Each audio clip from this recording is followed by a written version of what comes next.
সুপ্রিয় দর্শক, স্বাগতম জানাচ্ছি সর্বশেষ আপডেট বাংলা সংবাদে। শুরুতেই জানিয়ে দেব সংবাদ শিরোনাম, এরপর থাকছে বিস্তারিত। শুরুতেই জানিয়ে দেব, শপথ পড়ানোর লোক খুঁজছে সরকার, তারেকের শপথ দেরিতে হলেও কাটবে না সংকট। বিস্তারিত থাকছে প্রতিবেদনে। আরও জানিয়ে দিব, বিএনপির কাছে শাখের করাত আ লীগ, তারেক প্রধানমন্ত্রী হলেই হাসিনাকে ফেরাতে বাধ্য। বিস্তারিত থাকছে প্রতিবেদনে। আরও জানিয়ে দিব, ডিসিরা বাসায় গণভোটের ফল ঝুলছে, কি বানানো হয়েছে রাতভর। বিস্তারিত থাকছে প্রতিবেদনে।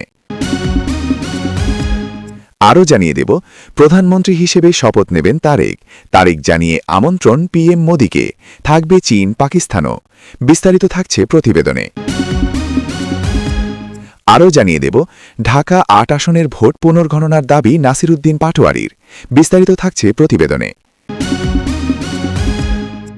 এবং সর্বশেষ জানিয়ে দেব, ধানমন্ডি ৩২ নম্বরে ফুল দিতে যাওয়া ঢাবি অধ্যাপক সহ ৫ জনকে নিয়ে গেল পুলিশ। বিস্তারিত থাকছে প্রতিবেদনে। সুপ্রিয় দর্শক, এতক্ষণ শুনছিলেন সংবাদ শিরোনাম, এবারে শুনবেন বিস্তারিত। তার আগে ভিডিওটি ভালো লাগলে এবং সর্বশেষ আপডেট নিউজ পেতে চ্যানেলটি সাবস্ক্রাইব করুন। ধন্যবাদ। নিরঙ্কুশ সংখ্যাগরিষ্ঠতা নিয়ে বাংলাদেশে পরবর্তী সরকার গড়ছে বিএনপি। প্রধানমন্ত্রী পদে খালেদা পুত্র তারেক রহমান কার্যত পাকা, কিন্তু শপথ গ্রহণ এখনই হচ্ছে না। নেপথ্যে এক গভীর সাংবিধানিক সংকট, আর সেটা যে হবে তা আগেভাগেই জানা ছিল।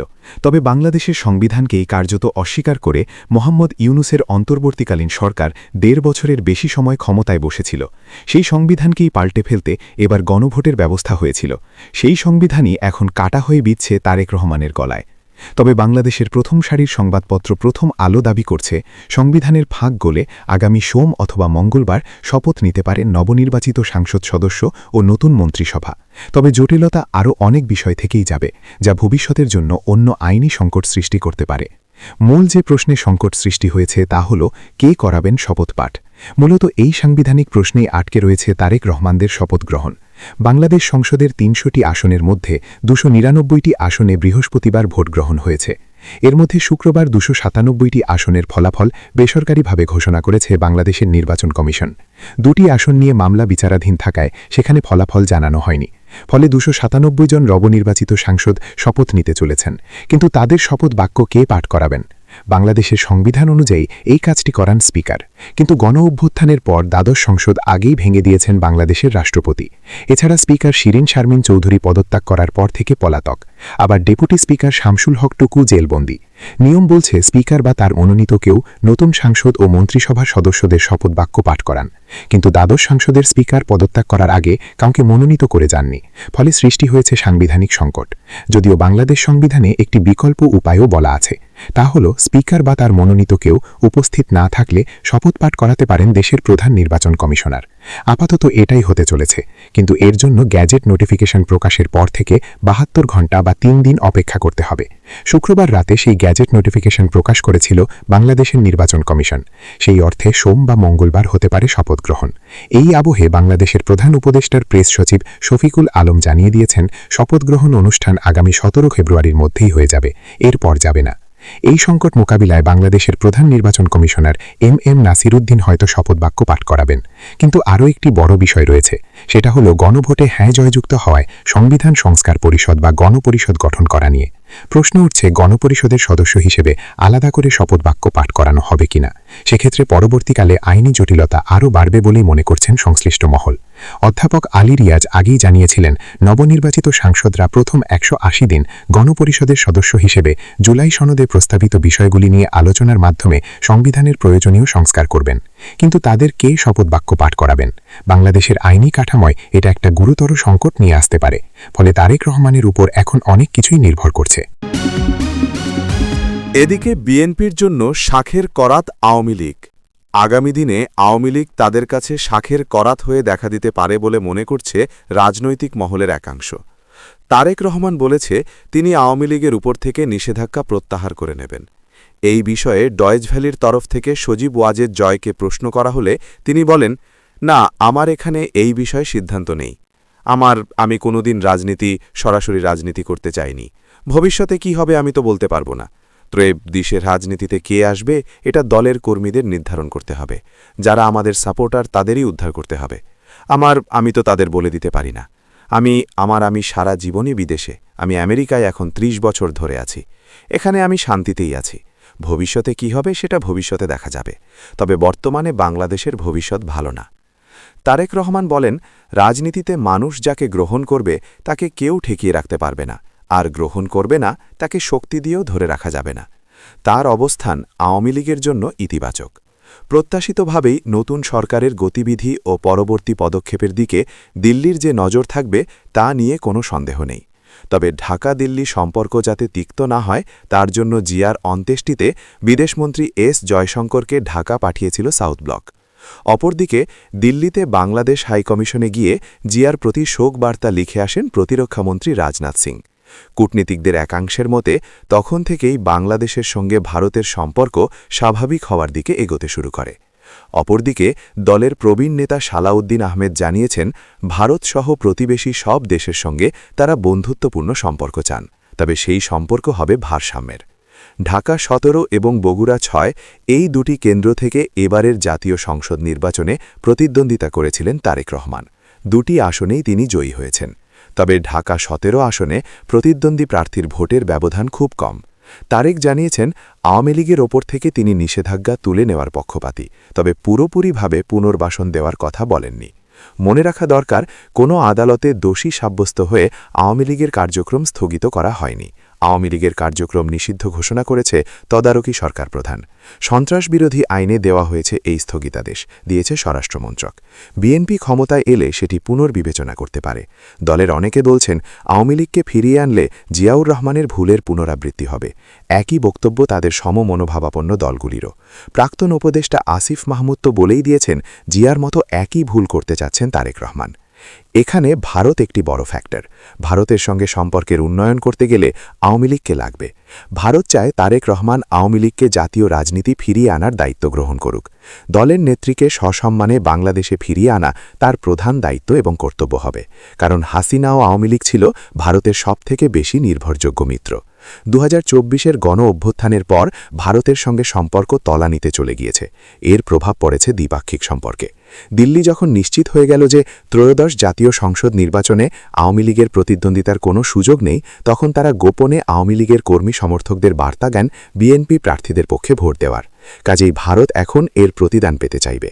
তারেক নিজে একাধিকবার দাবি করেছেন, তিনি কোনো রাজনৈতিক দলকে নিষিদ্ধ ঘোষণার পক্ষপাতী নন।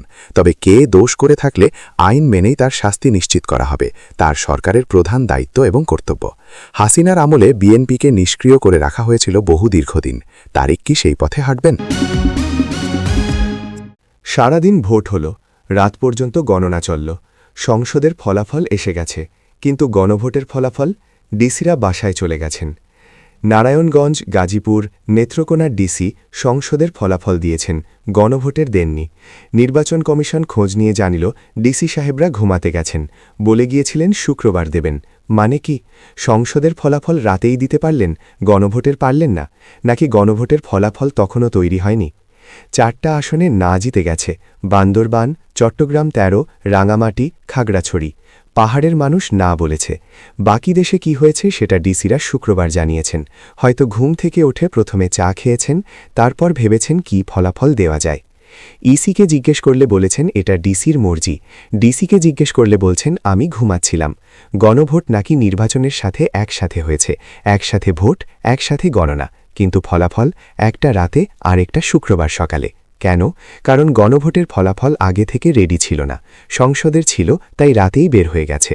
গণভোটেরটা কেমন বানানো যায় তাই ডিসিরা বাসায় গিয়ে চিন্তা করেছেন সম্ভবত, কোন সংখ্যা দিলে ভালো হয়, বিবেচনার দরকার তো আছেই।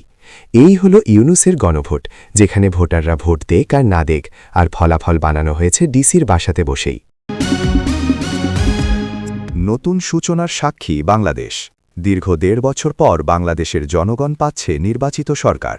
2/3 বেশি সংখ্যাগরিষ্ঠতা নিয়ে ক্ষমতায় এসেছে বিএনপি। প্রত্যাশা মতোই নতুন সরকারের প্রধানমন্ত্রী হতে চলেছেন খালেদা পুত্র তারেক রহমানই। আগামী মঙ্গলবার 17 জানুয়ারি সন্ধে বাংলাদেশের প্রধানমন্ত্রী পদে শপথ নেবেন তিনি। পাশাপাশি নতুন মন্ত্রিসভার সদস্যরাও ওই দিনই শপথ নেবেন বলে জানানো হয়েছে। সূত্রের খবর, নতুন মন্ত্রিসভার শপথ গ্রহণ অনুষ্ঠানের প্রস্তুতিতে কোনো খামতি রাখতে চাইছে না বাংলাদেশ। এটিকে শুধুমাত্র শপথ গ্রহণ অনুষ্ঠান হিসেবে না দেখে কূটনৈতিক সুযোগ হিসেবেও দেখছে প্রতিবেশী দেশটি। আর তাই ১৩টি দেশের সরকারের প্রধানদের এই অনুষ্ঠানে উপস্থিত থাকার আহ্বান জানানো হয়েছে। অন্তর্বর্তীকালীন সরকারের প্রধান উপদেষ্টা মোহাম্মদ ইউনুস এই আমন্ত্রণ পাঠিয়েছেন বলে সূত্রের খবর। আন্তর্জাতিক বিশেষজ্ঞরা বাংলাদেশের এই পদক্ষেপকে অত্যন্ত গুরুত্বপূর্ণ বলেই মনে করছে। আমন্ত্রিত দেশগুলির মধ্যে রয়েছে ভারত, চীন, সৌদি আরব, পাকিস্তান, তুরস্ক, সংযুক্ত আরব আমিরশাহী, কাতার, মালয়েশিয়া, ব্রুনাই, শ্রীলঙ্কা, নেপাল, মলদ্বীপ এবং ভুটান। দক্ষিণ এশিয়া ও পশ্চিম এশিয়ার দেশগুলিকে এই আমন্ত্রণ পাঠানো এই অনুষ্ঠানটিকে কূটনৈতিকভাবে তাৎপর্যপূর্ণ করে তুলেছে বলে মত আন্তর্জাতিক বিশেষজ্ঞ মহলের। উল্লেখ্য বিষয় হল, ঢাকায় শপথ গ্রহণ অনুষ্ঠানকে শুধুমাত্র একটি আনুষ্ঠানিক অনুষ্ঠান হিসেবেই দেখা হচ্ছে না, বরং নতুন সরকারের পক্ষ থেকে একটি আন্তর্জাতিক বার্তা হিসেবেও দেখা হচ্ছে। বিশেষ করে ভারত ও চীন এবং পাকিস্তানকে আমন্ত্রণ জানানোর মাধ্যমে বাংলাদেশের তরফে আঞ্চলিক ভারসাম্য বজায় রাখার একটি চেষ্টা হিসেবেই দেখছেন বিশেষজ্ঞরা। তারেকের সামনে কি চ্যালেঞ্জ? নতুন মন্ত্রিসভার সঙ্গে শপথ নেওয়া তারেকের জন্য প্রাথমিকভাবে অত্যন্ত আনন্দদায়ক হলেও তার সামনে কিন্তু বড় চ্যালেঞ্জ রয়েছে। দেশীয় রাজনীতি স্থিতিশীল করা, অর্থনীতিকে আবার সঠিক পথে ফিরিয়ে আনা এবং আন্তর্জাতিক সম্পর্কের ক্ষেত্রে ভারসাম্য বজায় রাখার মতো বড় বড় চ্যালেঞ্জগুলি তারেককে নিতে হবে। এদিকে ত্রয়োদশ জাতীয় সংসদ নির্বাচনে ভোট কারচুপি ও বিভিন্ন অনিয়ম সংঘটিত হয়েছে এমন অভিযোগ তুলে ঢাকা ৮ আসনের ফলাফল পুনঃগণনার দাবি জানিয়ে নির্বাচন কমিশনে ইসি আনুষ্ঠানিক আবেদন করেছেন ১১ দলীয় ঐক্যের জাতীয় নাগরিক পার্টির এনসিপির মনোনীত প্রার্থী নাসিরুদ্দিন পাটোয়ারি। শনিবার ১৪ ফেব্রুয়ারি প্রধান নির্বাচন কমিশনার সিইসি বরাবর এ আবেদন করেন তিনি। অভিযোগপত্রে নাসিরুদ্দিন পাটোয়ারি জানান, গত ১২ ফেব্রুয়ারি অনুষ্ঠিত নির্বাচনে তিনি শাপলাকলি প্রতীক নিয়ে প্রতিদ্বন্দ্বিতা করেন। একই আসনে বিএনপির ধানের শীষ প্রতীকের প্রার্থী মির্জা আব্বাস উদ্দিন আহমেদ ও তার নেতাকর্মী, এজেন্ট এবং পরিবারের সদস্যদের মাধ্যমে ব্যাপক ভোট কারচুপি ও অনিয়ম সংঘটিত হয়েছে। নাসিরুদ্দিনের অভিযোগ, ভোটগ্রহণ ও গণনার সময় প্রভাব বিস্তার, ফল আটকে রাখা, বাতিল করা ভোট গণনাভুক্ত করা এবং বিভিন্ন কেন্দ্রে অনিয়মের ঘটনা ঘটে।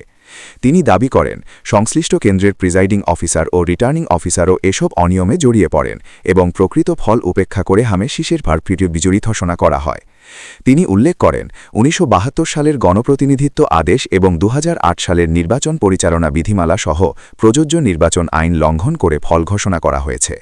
এ পরিপ্রেক্ষিতে তিনি পূর্ণাঙ্গ তদন্ত, দায়ী কর্মকর্তা ও সংশ্লিষ্ট ব্যক্তিদের বিরুদ্ধে বিভাগীয় ও আইনানুগ ব্যবস্থা গ্রহণের আহ্বান জানান। তিনি আরও বলেন, সার্বিক বিবেচনায় আমরা ঢাকা ৮ আসনের উল্লেখিত অনিয়ম, কারচুপি ও বেআইনি প্রভাব বিস্তারের মাধ্যমে ফল অনুকূলে নেওয়ার অভিযোগের বিষয়ে তদন্তপূর্বক প্রয়োজনীয় ব্যবস্থা গ্রহণ, দায়ী কর্মকর্তাদের বিরুদ্ধে বিভাগীয় ও আইনানুগ ব্যবস্থা গ্রহণ কথা জানিয়েছি এবং মির্জা আব্বাস, তার স্ত্রী আফরোজা আব্বাস ও সংশ্লিষ্টদের বিরুদ্ধে প্রযোজ্য আইন অনুযায়ী ব্যবস্থা গ্রহণের আহ্বান জানাচ্ছি। আবেদনে আরও বলা হয়, আমরা ঢাকা ৮ আসনে ভোট পুনঃগণনার দাবি জানাচ্ছি এবং আইনানুগভাবে বাতিল ঘোষিত ভোট পুনর্বিবেচনা করে নতুন করে ফল প্রকাশের অনুরোধ করছি। পুনঃগণনা সম্পন্ন না হওয়া পর্যন্ত ঢাকা ৮ আসনের শপথ অনুষ্ঠান আয়োজন থেকে বিরত থাকার জন্য নির্বাচন কমিশনের প্রতি আহ্বান জানাচ্ছি এবং আইনানুগ কর্তব্য পালনের মাধ্যমে কমিশনকে নিরপেক্ষতা বজায় রাখার অনুরোধ জানাচ্ছি। অভিযোগপত্রে নাসিরুদ্দিন পাটোয়ারি ঢাকা ৮ আসনের ১১টি কেন্দ্রের বিভিন্ন অনিয়ম তুলে ধরেন। রাজধানী ধানমন্ডি ৩২ নম্বরে ফুল দিতে যাওয়া ঢাকা বিশ্ববিদ্যালয়ের শিক্ষক আকম জামাল উদ্দিন সহ ৫ জনকে নিয়ে গেছে ধানমন্ডি থানা পুলিশ। রোববার ১৫ ফেব্রুয়ারি বিকেল ৪:৫টার দিকে ধানমন্ডি ৩২ থেকে তাদের নিয়ে যাওয়া হয়। প্রাথমিকভাবে বাকি ৪ জনের নাম জানা যায়নি। এ বিষয়ে ধানমন্ডি থানার ভারপ্রাপ্ত কর্মকর্তা ওসি সাইফুল ইসলামকে একাধিকবার ফোন দিলেও তিনি ফোন রিসিভ করেননি।